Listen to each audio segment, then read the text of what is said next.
nakula na mabuku na yo naikola na kelasi na yo mosungi moko yo bapesi na yo eza se yo molimo santu motema na ngai eluka baputa batrahison na bajugement ya bato je me suis relevé na moya na yo kotika na tenzelela nanu molaki molimo Nzambe akita afinanse Yesu nangayo molimo Nzambe akita afinanse mobokoli nangai ezasi nangayo nasilisi nanu koyekola te zala na ngana masolo na ngai oyelongolanga bongi nabetelango nani nalingi yo mingi masolo na ngai oyekikisanga moto nabetelango nani nobelanganga no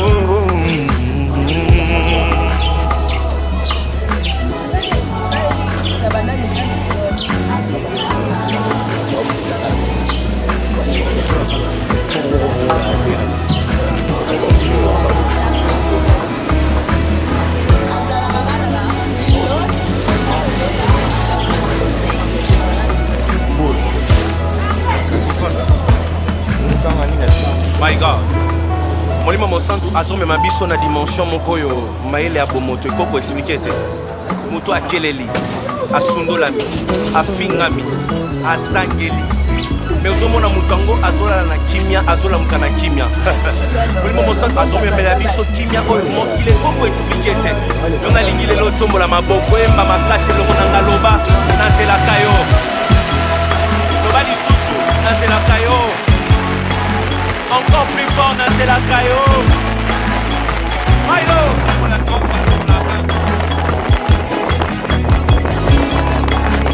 Tongona pokwae, utuna moya. Nalela kayo shilo, nalinga kayo yese, nalinga kayo yese, molima kumana yesu. Nalinga kayo yese Kutana kakitema yesu Kirite yanga yese Okutambolingo Tobandelo ngoya Tobandelo ngoya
ntango mokili eboyaka ntango lola etatulaka ntango mokili efingaka ntango lola etombolaka nalingi yesu bayeba kombo ya nzambe na ngai oya mpenga ngai alaba nai ya kotikanga te nalingi yesu bayeba kombo ya nzambe na ngai oya mponda ngai asalela uta bomwana na biso mongona biso monde toyebai abekaleleli bozonga makolo bozonga makolo toza bana nzambe kasef toujours en avant nde toye nde tozo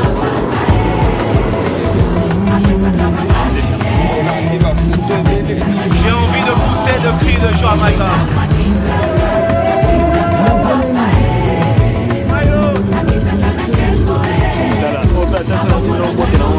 Si tu es dans la souffrance, chante ces cantiques. Si tu as des questions qui n'ont pas de réponse, chante ces cantiques. L'Éternel descend aujourd'hui. Il est Dieu. nalingi yesu bayeba kombo ya nzambe na ngai nzambe oyo abenga ngai alamba nai ya kotikanga te nalingi yesu bayeba kombo ya shilo na ngai nzambe oyo aponda ngai asalela uta bomwana na ngai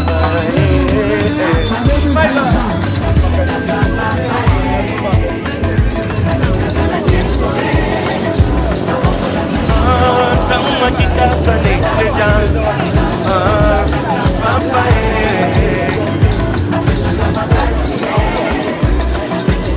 eza automatique wana chose ya moteur ya mafuta moteur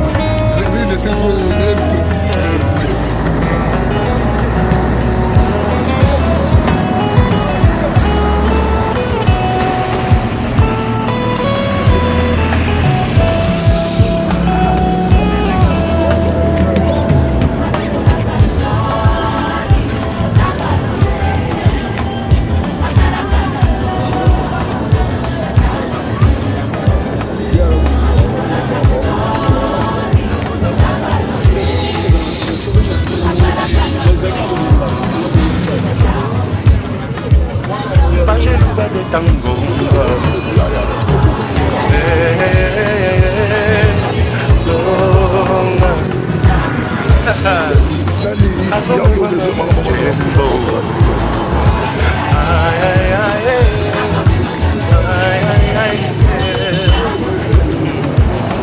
atakisaki makinga mpona ngai mpona ngai nazomata neti bongo Ça, ma bonne on y va, monte encore. Plus haut, plus haut, plus haut. C'est ta clé qui est là-haut.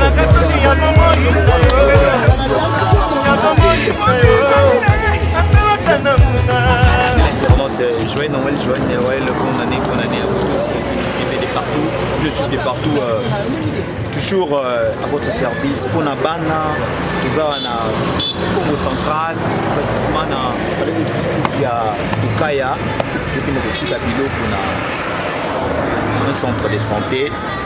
C'est service toujours pour la Rossala, Malam pour Nabana, vous voyez tout ça. Filiso, donc nous sommes ici vraiment faire une route de taxi pendant qu'on est vraiment. Nous vous prions de pouvoir vraiment venir soutenir cette œuvre, venir honorer. Donnez-vous et puis abonnez-vous sur GV. La route est encore longue, donc il est tout dans la fondateur Nango Kilo. Ok, ça me reste. Vraiment, restez branchés comme ça. On est à la route. Bon, ça combien?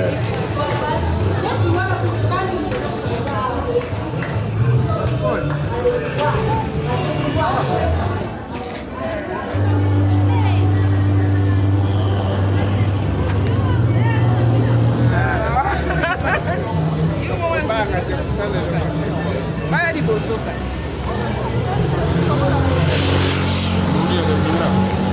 Vine.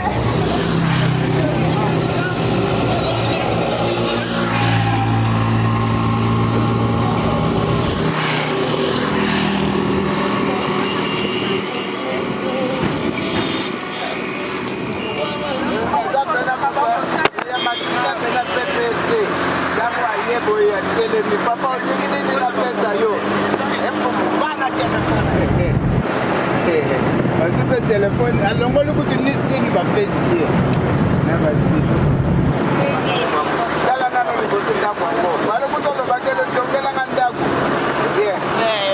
plaza badrapo na PPRD papa mango yango wana ndako yango Nous sommes au Bureau central en route vers Banzangungu. En route vers Banzangungu. Ça, ce sont les villages que nous traversons. Village Boko. On est étendu au paysage, on va appeler ça Bisso. KCF toujours au service à Bana, toujours au service de la population congolaise.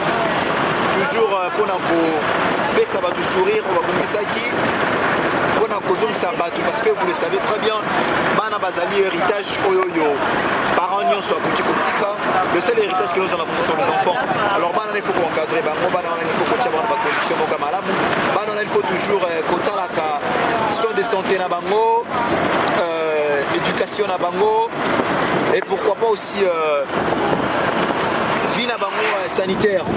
Donc c'est un peu ça pour ce moment là tambola donc des KCF service donc ne wana boutique biloko na centre de santé moko boye. C'est là qui vraiment est vraiment la montée to qui na tele pour monde tambo comment. En tout cas vous aurez des images en l'intégralité na chaîne Nabino GB, vous ne serez pas déçus. Venez nombreux, soutenez cette œuvre, mettez vos fonds, tout ce que vous en avez comme soutien, apportez-les car nous sommes là toujours pour le bien-être des Congolais. KCF Service, toujours à l'auteur, nous sommes en route.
Les embouteillages, les véhicules ont causé du tort.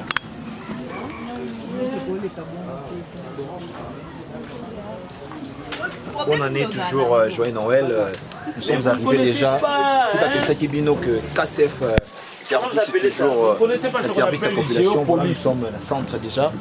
C'est capité Kotika Biloko dont on a battu. Que soin il y a malam, il y a malonga pour le bien-être des enfants. Vous voyez, nous sommes là, comme vous le voyez, tous déjà sur place. Et Sikatokomi, nous vous disons toujours de pouvoir aider et soutenir cette œuvre, car vous ne serez pas déçus et vous serez bénis. Kati, que bénis nous avons remise yaba, donc tu es là-bas.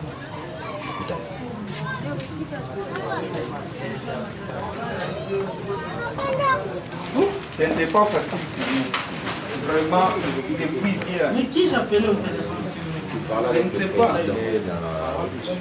Il vient de me dire ce soir qu'il devait prendre une voiture. Et... Oui, on a vraiment souffert pour arriver ici. Lui, il respecte. Non, il respecte. Quelque part ici. C'est quel pays? Moi, je suis là, le secrétaire. On va passer.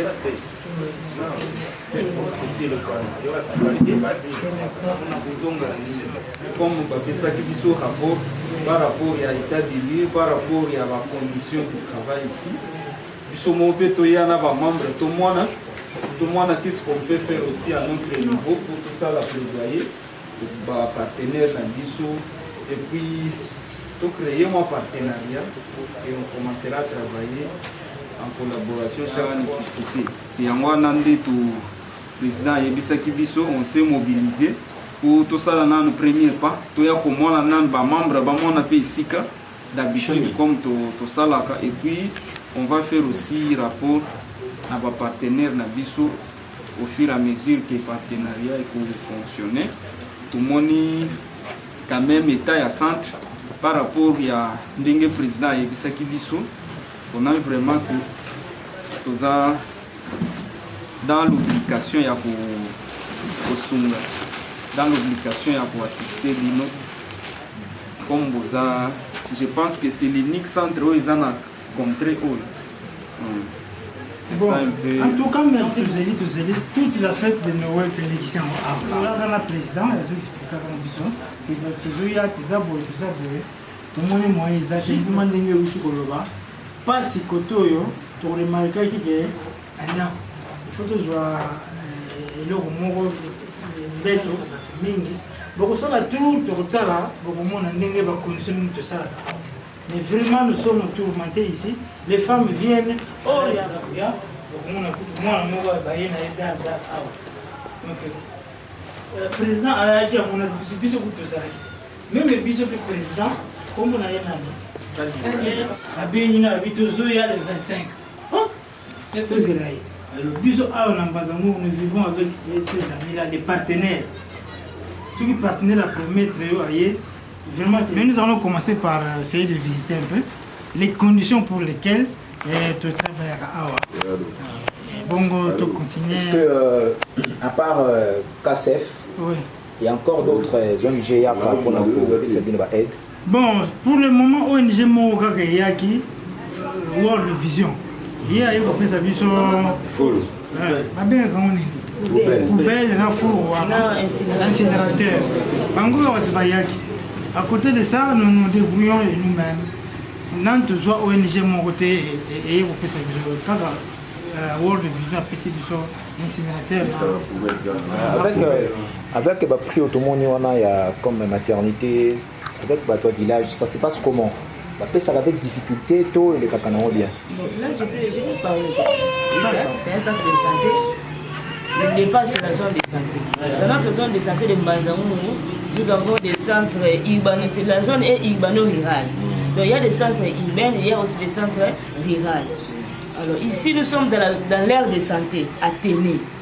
Or, les centres se trouvent loin là-bas, de plus de 3 km. Alors on a mesuré, moi en tant que présidente, on a mesuré vraiment la distance, c'était vraiment trop long.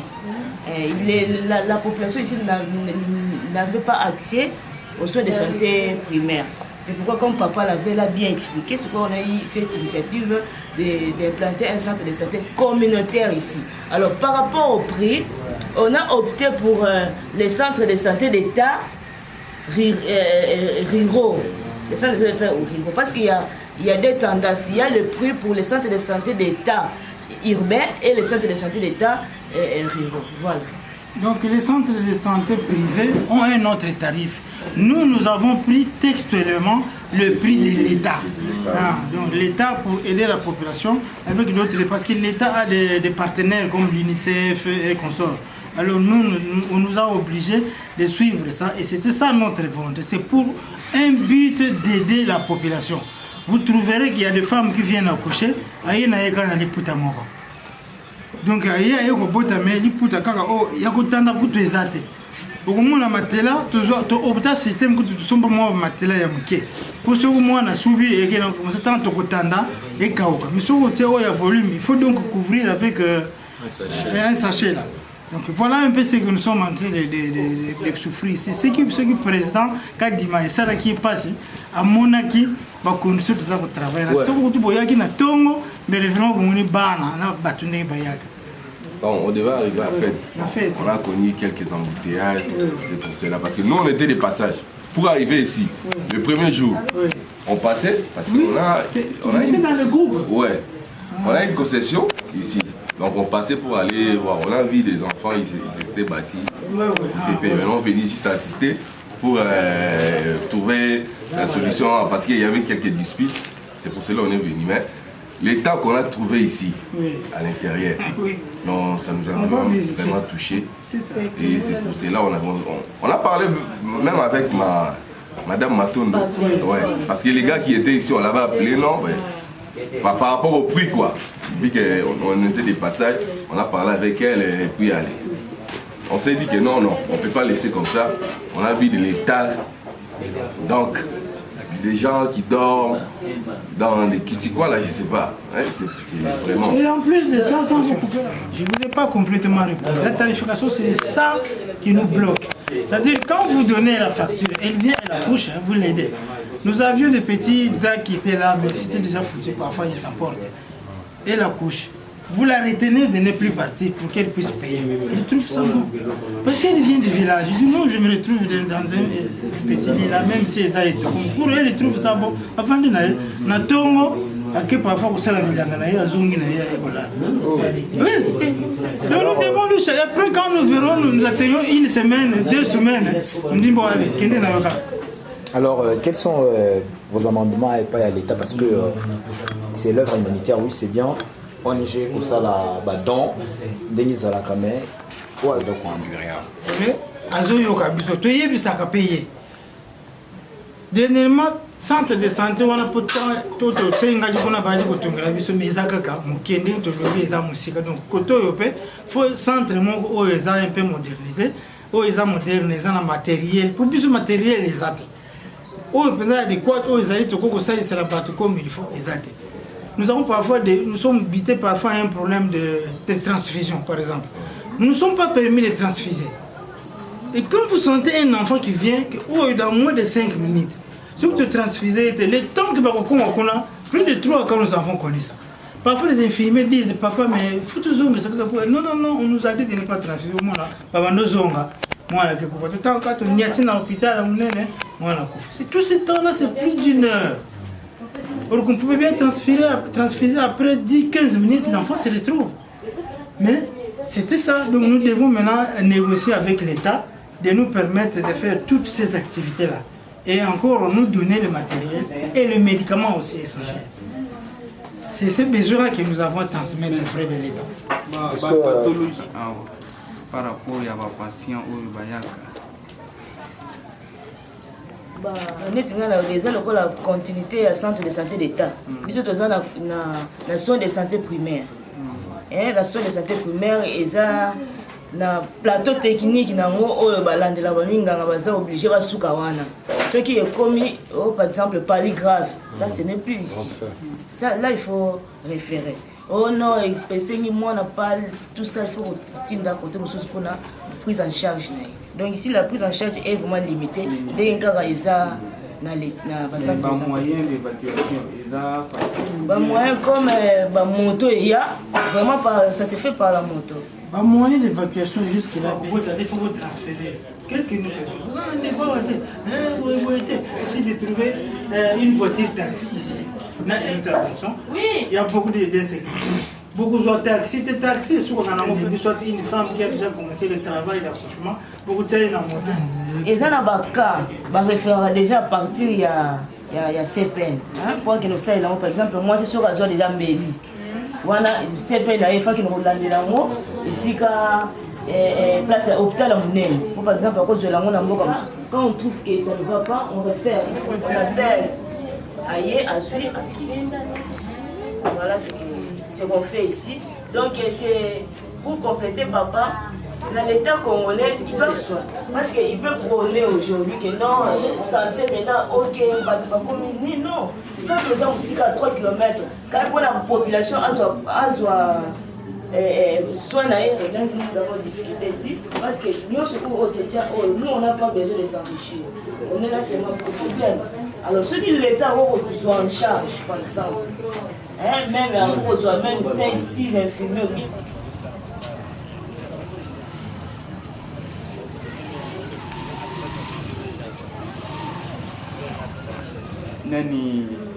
liste moko esi ekomi asoki ekomi awa bozwi baaccusé de réception à notre niveau tokozwa baaccusé de réception wana kolandela par rapport à ce que vous êtes en train de faire comme travail.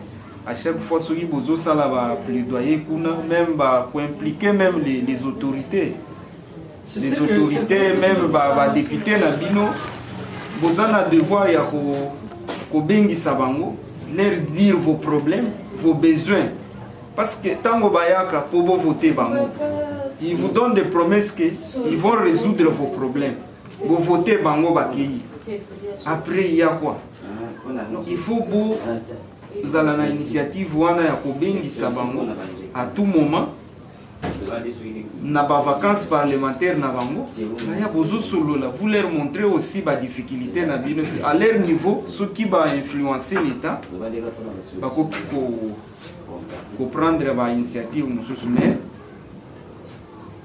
on peut travailler avec ba ONG ou baza awa pona ko la kisabango comment faire les contrôles citoyens comment kozwa ba initiative au niveau ya ba village.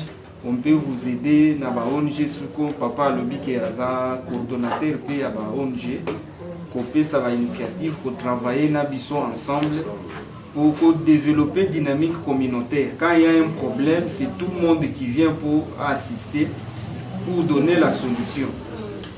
Comment la ba autorité ainsi de suite. Des babilo comme susu, on peut résoudre vous-même. Les autres que Kinshasa tout ça non. Ceux qui bobandi ba commis à un certain niveau. Là où il y a blocage, c'est là où toko intéressé même député moko ya Congo central, député moko même ya circonscription na bino que akutana na gouverneur atala ka oyo. Akutana na ministre ya santé provinciale akutala ka oyo. Akutana na ministre ya santé au niveau pour contacter ba nini les organismes internationaux à partir de Kinshasa, UNICEF, ainsi de suite.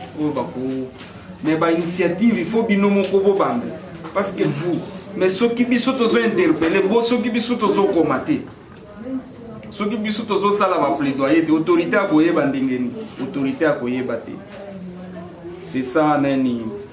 Oyo tokoki kosala, nde tosali comme un premier pas, mais on vous promet que tu vas travailler Nabino à partir de la ONG Nabino pour sensibiliser bango pour former noyau moko qui peuvent aussi vous aider dans la démarche ya ko mona ba autorité même les administrateurs ya territoire ils ont aussi cette obligation même ceux qui côté ministère de la santé et simbité on va frapper la porte bisika nyonso appui na biso kozala beaucoup plus appui technique côté formation pour former d'abord par rapport à la contrôle citoyen, dynamique communautaire. Et puis, côté peu comment arriver à travailler pe na ba maman wana, ko sensibiliser bango. Eza ba ka mususu lokola maman lobby, ignorance peut-être ya maman. Ayebi pasi wana bandaki depuis kala mais il néglige azoyawa, pasi komi makasi. À votre niveau, vous avez des moyens à évacuer, à votre niveau, vous avez des matériel adéquat. C'est pourquoi, de notre côté, le PO, tout le aider Bino. Mais pour nous développer, il faut une initiative et où tu pas une Bino. Parce que on ne peut pas faire ce que vous pouvez faire. Il faut chaque peuple, chaque communauté, base à la capable s'organiser pour se prendre en charge. Ce qui est un problème na bino bisoto uta na Kinshasa to ya kozwangwa ce qui tozate c'est fini. Non alors il faut ba initiative et uta pa na bino izomata kokomela bango. Il ne faut pas vous fatiguer parce que ba sali ba lobby ba sali. Non, c'est déjà un pas comme ba yeba tiki poubelle, c'est déjà un pas lobby. Ce qui va perdre ba contact na bango, ce qui va perdre ba relation na bango. Quand vous faites des rapports, vous obtenez de la bango à chaque mois. Je pense que par rapport à une activité nabino, vous tindi, vous communiquez bango, vous gardez des liens comme bisopé tozana ba lien nabino. On va nous organiser. Comment on a que de temps à autre, comment former la jeunesse, les ONG par rapport à suivi, plaidoyer, ainsi de suite, que pour développer moins dynamique, mon communauté qui peut développer milliers. Besoin de santé, besoin de délai. pour le développement. Ainsi de maman yezate comment kolakisa bango comment ko stériliser ma ya komela ebele ba yebite comment ko combattre ba maladie mususu eza lié na santé na aire de santé ma tout ça comme maman azalia comme relais communautaire to bengisi bango aye atei bango par rapport à tel problème. Papa ils étaient là. Quel nombre? Parce que c'est un peu ça. Il faut résoudre le problème dans binote parce que mon colobi soto kozalate c'est fini. Tout le monde a un projet belé, tout le monde a un village belé qui me on a initié des projets communautaires comme les alaki. L'acteur a mindele, Bajafa, il faut juste que Moïb est comme il y a pour toi, c'est ce qu'on est bien fort.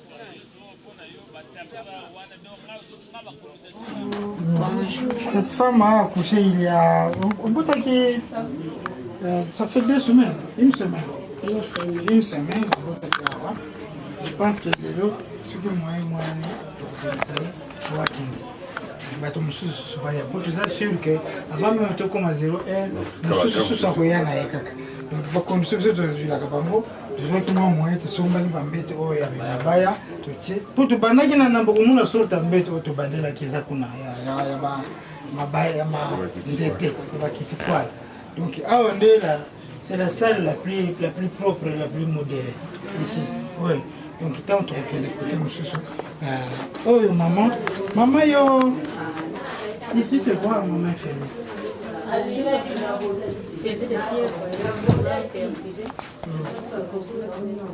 Si comme moi, ça va. Hein? C'est quoi, bien, papa? Oh, yo, Azanae, a reçu na matela. Ce n'est pas son problème, ce matela. Avant de l'aller. Quand il a commis un bon, ça signifie que vous allez retenir la première, ça laisse partir. Nous, maintenant, il faut payer les infirmières comme ça, on ne se retrouve pas.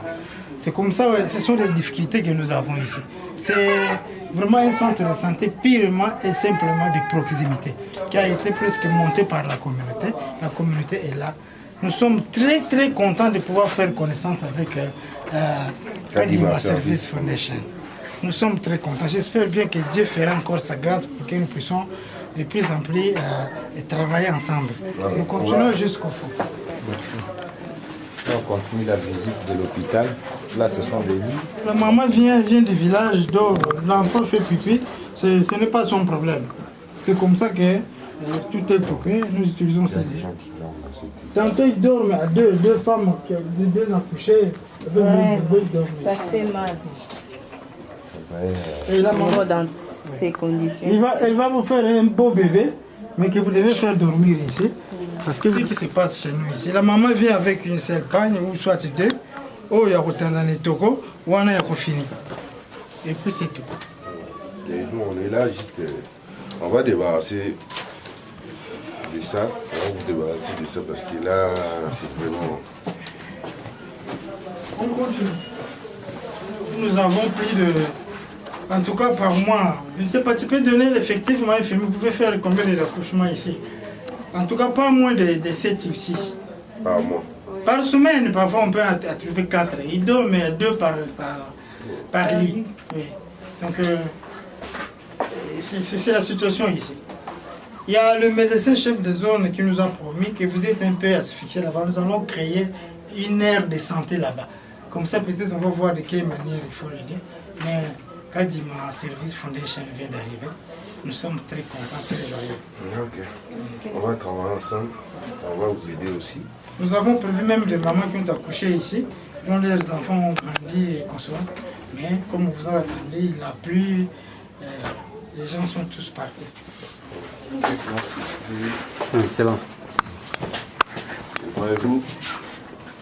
Donc ici, ils vivent comme si ils étaient au XVIe siècle. Vous voyez vous-même. Mais j'espère qu'on ne va pas les laisser. Vous, les gens qui nous prêtez main forte, donc vos contributions, vous voyez vous-même la condition que les gens du village vivent. à ce moment. Donc, on est là, nous, Kadima Service Fondation KCF, donc, pour les aider de vivre mieux comme nous aussi là-bas, quoi, à Kinshasa. C'est un peu ça, quoi. Il faut bien préciser ici, on est au Bakongo, précisément au Mbanzangongo. Parce qu'il s'est mettre le canal. Nous sommes venus de la terre, on a voulu passer le canal. Ça, c'est mieux, la communauté.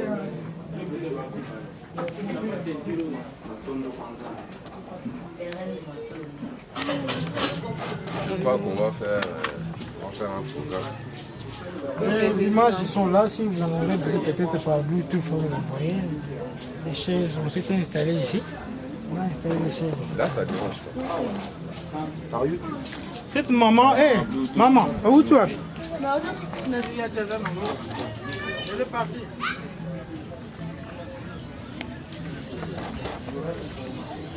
Tu vas amener à l'adresse.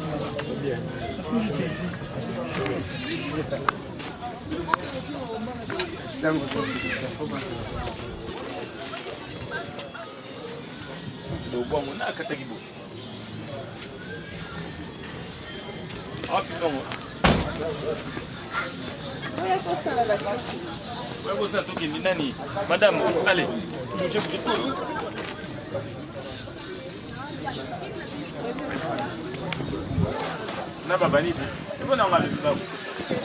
Ok.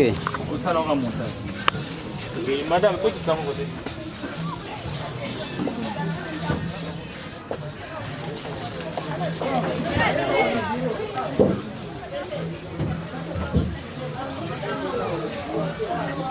Si on fallait faire aussi. Il est bon, on fait ça. Il y a beaucoup de choses qu'on a fait ça.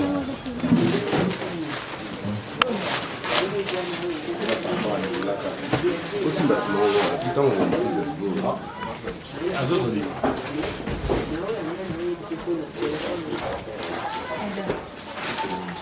Là, tu fais beaucoup de savoir.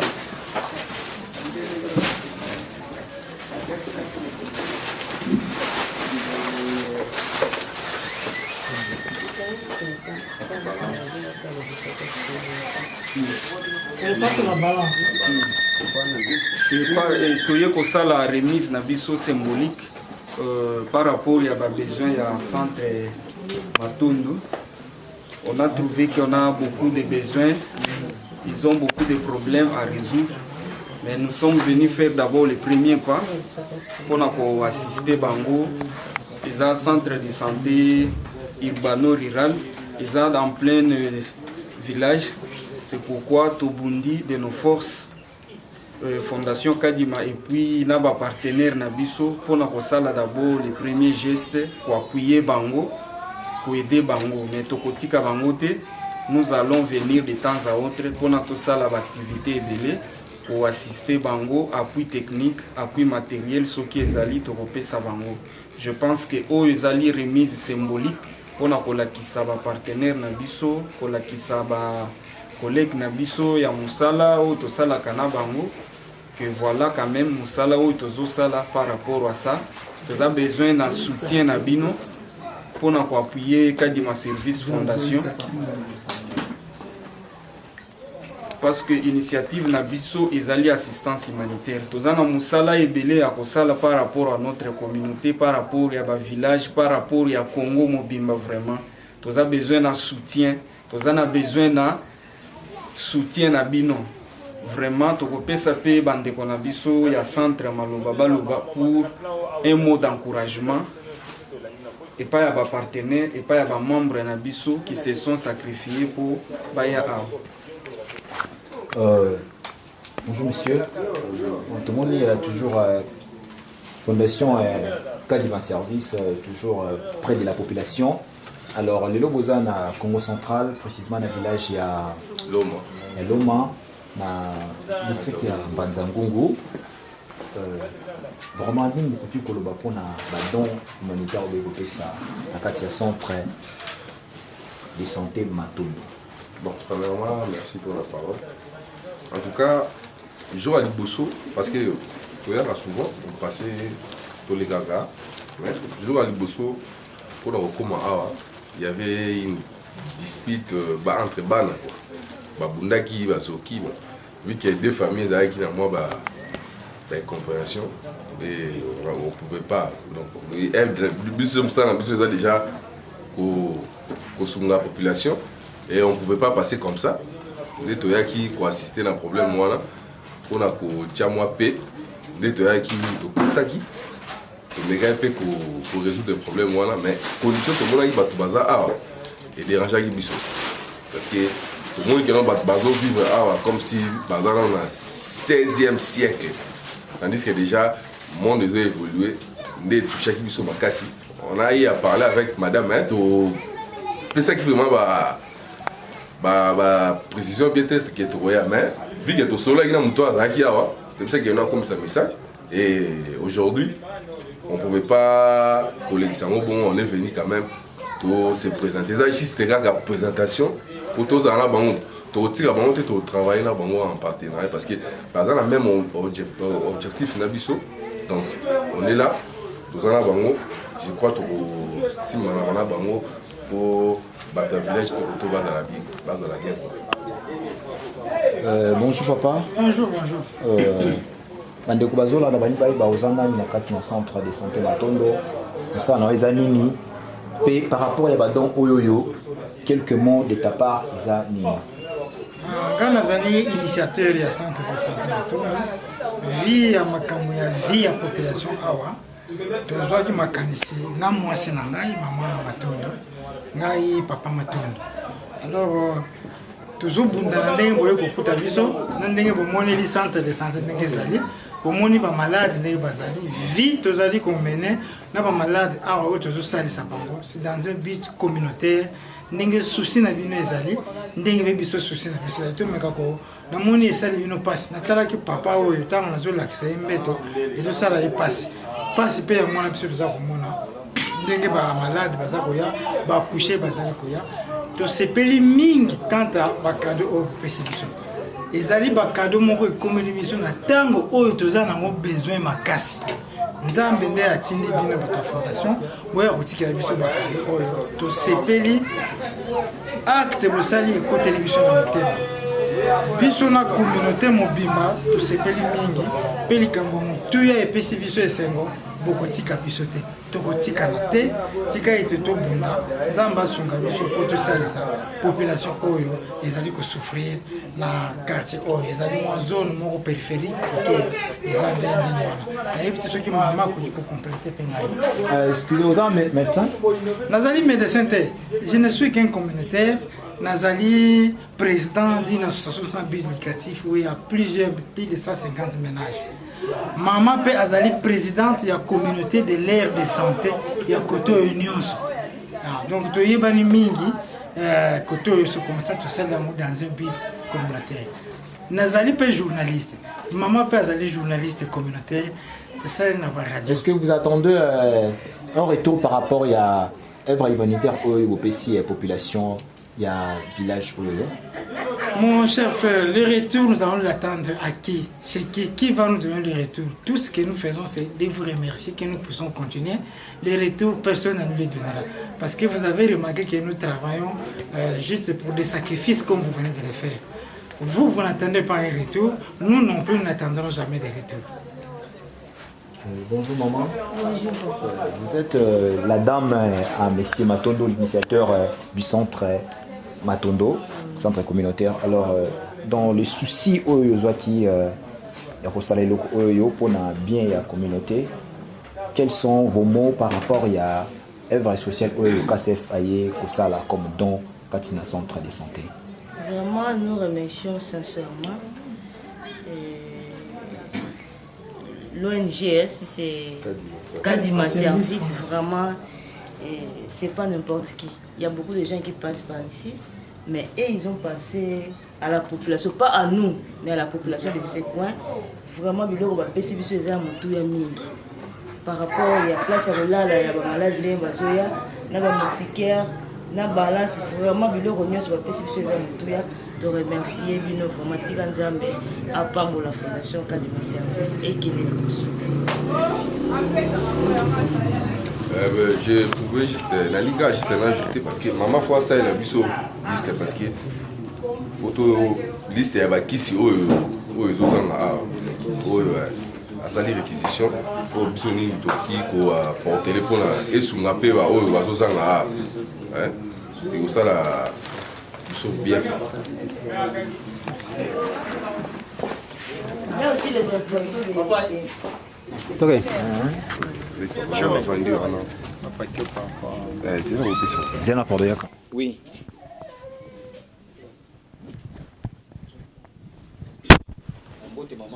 Mbote papa.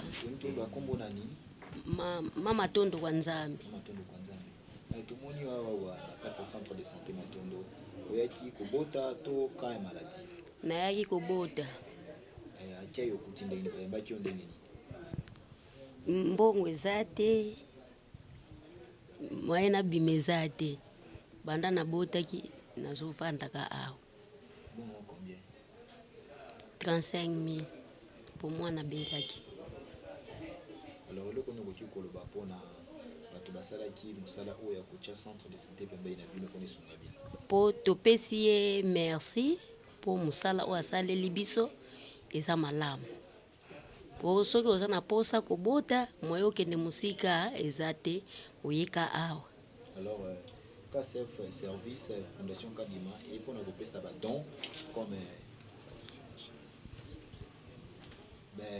KCF service et pona kopesa ba don pour la mbetu kilo pona batu bana tu consort pe na ba kisi mususu na quelque don omoni ndenge ni pe olobi ni pona makambo nga vraiment makambo obosali na sepeli yango bosaleli biso bolamu ya kitoko nzambe azwa lokumu o makambo bosaleli biso ya kitoko pena oyo tosenyi merci pona bino bokende malamu biso pe totikala malamu. Merci.